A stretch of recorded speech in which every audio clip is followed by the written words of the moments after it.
Hi guys, today I will show you how to replace a pressure knob on a power heat press.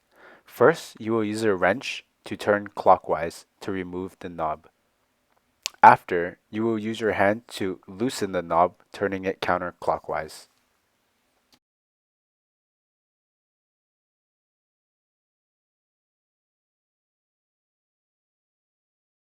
After you have taken off your old knob, tighten a new knob with your hand.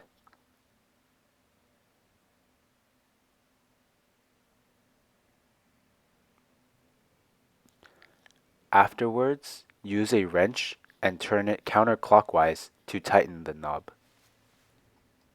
And there you have it. After this step, your new knob should be applied.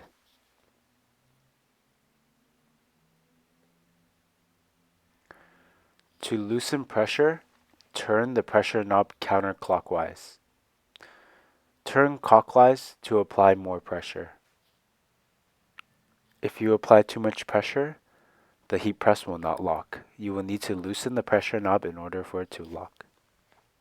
Thank you for watching.